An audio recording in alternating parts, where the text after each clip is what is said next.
ସକାଳର ଜଳଖିଆରେ ଯଦି ଗୋଟେ ହେଲ୍ଦି ଆଉ ଟେଷ୍ଟି ବନେଇବା ପାଇଁ ଚାହୁଁଥିବେ ତାହେଲେ ଏଇ ରେସିପିଟା ଟ୍ରାଏ କରନ୍ତୁ। ପିଲାଙ୍କ ଟିଫିନ୍ ବକ୍ସରେ ଦେବେ, ଦେଖିବେ ଛୋଟ ପିଲାମାନେ ବହୁତ ଖୁସିରେ ଖାଇବେ। ଘରେ ଥିବା ସାମଗ୍ରୀରେ ମାତ୍ର 5ରୁ 10 ମିନିଟ୍ ଭିତରେ ବନିଯିବ। ନମସ୍କାର, ପ୍ରତିଦିନ ରୋଷେଇକୁ ଆପଣମାନଙ୍କୁ ଅନେକ ଅନେକ ସ୍ୱାଗତ।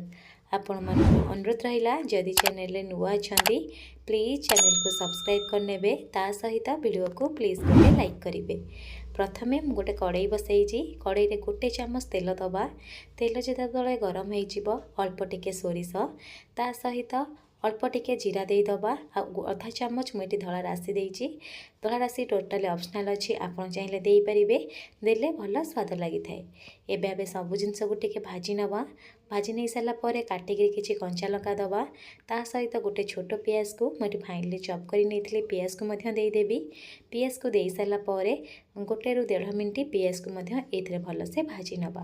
ଯେତେବେଳେ ପିଆଜ ଟିକେ ଏମିତି ସାଲୋ ଫ୍ରାଏ ହେଇଯିବ, 1 ଫାଳ ଟମାଟୋକୁ ମଧ୍ୟ ଫାଇନଲି ଚପ୍ କରି ନେଇଥିଲି, ଟମାଟୋକୁ କାଟିକିରି ଦେଇଦେବା। ଟମାଟୋ ଦେଇ ସାରିଲା ପରେ ଆକୁ ଭଲସେ ମିଶାଇ ନେବା। ଏବେ ପରିବା ୟୁଜ୍ କରିବା। ମୁଁ ଏଠି ପରିବାରେ କେବଳ ଗାଜର ନେଇଛି, ଆପଣ ଯଦି ଚାହିଁବେ କ୍ୟାପ୍ସିକମ୍ ନେଇପାରିବେ, ନହେଲେ ବିନ୍ସକୁ ମଧ୍ୟ ଛୋଟ ଛୋଟ କାଟିକିରି ଦେଇପାରିବେ। ଗାଜରକୁ ଜଷ୍ଟ ଟିକେ ଭାଜି ନେବେ, ତାପରେ 2ରୁ 3 ମିନିଟ୍ ଛାଡ଼ିଦେବେ, ଆଉ ଥରେ ଟିକେ ଭଲସେ ଭାଜି ନେବେ। ଏବେ ଫ୍ଲେମ୍ ଅଫ୍ କରିକି ଆକୁ ଗୋଟେ ସାଇଡ଼୍ରେ ରଖିବା।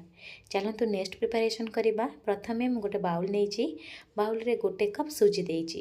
ଯେତିକି ପରିମାଣରେ ଆପଣ ସୁଜି ନେବେ ସେତିକି ପରିମାଣରେ ଆପଣ ବେସନ ଏଠି ୟୁଜ୍ କରିବେ। ବେସନ ଦେଲେ ଟେଷ୍ଟ ତ ବହୁତ ଭଲ ଆସିଥାଏ, ତା ସହିତ ଜଳଖିଆ ବହୁତ ନରମ ବନିଥାଏ। ସୁଜି ଆଉ ବେସନ ଦେଇ ସାରିଲା ପରେ ଆକୁ ପ୍ରଥମେ ଟିକେ ମିଶାଇ ନେବା। ମିଶାଇ ସାରିଲା ପରେ ପାଣି ୟୁଜ୍ କରିବା।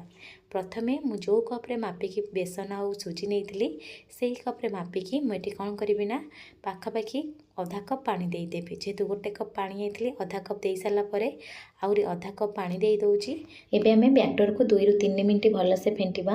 ଯେହେତୁ ଆମେ ତାକୁ ବିନା ଖାଇବା ସୋଡ଼ା ଆଉ ବିନା ଇନୋ ତା ସହିତ ବିନା ଦହିରେ ବନାଉଛେ, ସେଥିପାଇଁ ବ୍ୟାଟରକୁ ଫେଣ୍ଟିବେ। ଦେଖିବେ 2ରୁ 3 ମିନିଟ୍ ପରେ ଏମିତି ପୁରା କଲର୍ ଚେଞ୍ଜ ହେଇଯିବ, ବ୍ୟାଟରଟା ପୁରା ଫ୍ଲଫି ଟାଇପ୍ର ହେଇଯିବ।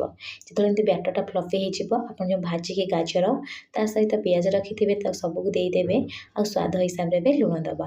ଲୁଣ ଦେଇ ସାରିଲା ପରେ ଅଳ୍ପ ଟିକେ କାଟିକି ମୁଁ ଟିକେ ଧନିଆ ପତ୍ର ଦେଇ ଦେଉଛି। ଦେଇ ସାରିଲା ପରେ ପ୍ରଥମେ ଆକୁ ଭଲସେ ମିଶାଇ ନେବେ। ମିଶାଇ ସାରିଲା ପରେ ପାଣି ୟୁଜ୍ କରିବେ। ଯେଉଁ କପ୍ରେ ମାପିକି ଆପଣ ସୁଜି ତା ସହିତ ବେସନ ୟୁଜ୍ କରିଥିବେ ସେଇ କପ୍ରେ ମାପିକି ଏଠି ଆପଣ 1.5 କପ୍ ପାଣି ଦେଇଦେବେ। ପାଣି ଦେଇକି ଆକୁ ଆପଣ କ'ଣ କରିବେ ନା 1ରୁ 2 ମିନିଟ୍ ଭଲସେ ଫେଣ୍ଟି ନେବେ। ଏ ଜଳଖିଆ ନା ଖାଇବା ପାଇଁ ବହୁତ ସ୍ୱାଦିଷ୍ଟ ଲାଗିଥାଏ, ତା ସହିତ ବହୁତ ନରମ ମଧ୍ୟ ବନିଥାଏ। ଆପଣଙ୍କୁ 1 ଥର ଟ୍ରାଏ କରିବେ, ଦେଖିବେ ଘରେ ସମସ୍ତେ ବହୁତ ପସନ୍ଦ କରିବେ, ଆଉ ଛୋଟ ପିଲାମାନେ ତ ଖୁସିରେ ଖାଇବେ। ଆଉ ଭଲସେ ଫେଣ୍ଟି ସାରିଲା ପରେ ଜଳଖିଆ ଟିକେ ଚଟପଟା ବନେଇବା ପାଇଁ ମୁଁ ଏଠି ଅଧା ଚାମଚ ଲେମ୍ବୁର ରସ ୟୁଜ୍ କରୁଛି। ଲେମ୍ବୁ ରସ ଦେବେ, ଟିକେ ଚଟପଟା ମଧ୍ୟ ବନିଥାଏ। ଲେମ୍ବୁ ରସ ଦେଇ ସାରିଲା ପରେ ଆକୁ ଆମେ ଭଲସେ ଟିକେ ଫେଣ୍ଟି ନେବା। ଫେଣ୍ଟି ସାରିଲା ପରେ ଚାଲନ୍ତୁ ବନେଇବା। ପ୍ରଥମେ ମୁଁ ଏଠି କ'ଣ କରିଛି ନା ଗୋଟେ ପ୍ୟାନ୍ ବସାଇଛି। ମିଡ଼ିୟମ୍ ଫ୍ଲେମ୍ରେ ପ୍ୟାନ୍କୁ ଭଲସେ ପୁରା ଗରମ ହେବା ପାଇଁ ଦେବେ। ପ୍ୟାନ୍ ଯେତେବେଳେ ଗରମ ହେଇଯିବ ଏମିତି ଟିକେ ଧୂଆଁ ଟାଇପ୍ର ବାହାରିବ, ଅଳ୍ପ ଟିକେ ତେଲକୁ ଏଠି ଆମେ କ'ଣ କରିବା ନା ଗ୍ରେସ୍ କରିନେବା। ଗ୍ରେସ୍ କରିସାରିଲା ପରେ ଆପଣ ଏଠି 1 ଚାମଚରୁ 1.5 ଚାମଚ ବ୍ୟାଟର ଦେବେ। ବ୍ୟାଟର ଦେଇକି ପୁରା ପତଳା ସେ କ'ଣ କରିବେ ନା ପିଠା ଟାଇପ୍ର ବନେଇ ନେବେ।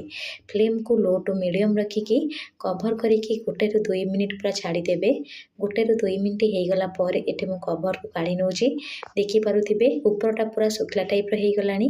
ଏବେ ଆମେ କ'ଣ କରିବା ନା ଆକୁ ଆରାମସେ ଟିକେ ଓଲଟେଇ ନେବା। ଆଉ ତଳପଟ ଦେଖନ୍ତୁ କେତେ ବଢ଼ିଆ ସେ ପୁରା ବ୍ରାଉନ୍ କଲର୍ ଆସିଛି। ଓଲଟେଇ ନେଇ ସାରିଲା ପରେ ଆକୁ ଆପଣ 1ରୁ 2 ମିନିଟ୍ ଏବେ କ'ଣ କରିବେ ନା ମିଡ଼ିୟମ୍ ଫ୍ଲେମ୍ରେ ଛାଡ଼ିଦେବେ। ଏବେ ଆମର ଜଳଖିଆଟା ପୁରାପୁରି ବନିଯାଇଛି। ଆପଣମାନେ 1 ଥରକୁ ଟ୍ରାଏ କରନ୍ତୁ। ମୋ ସହିତ ନିଶ୍ଚୟ କମେଣ୍ଟ ସେକ୍ସନରେ ସେୟାର କରନ୍ତୁ। ଧନ୍ୟବାଦ।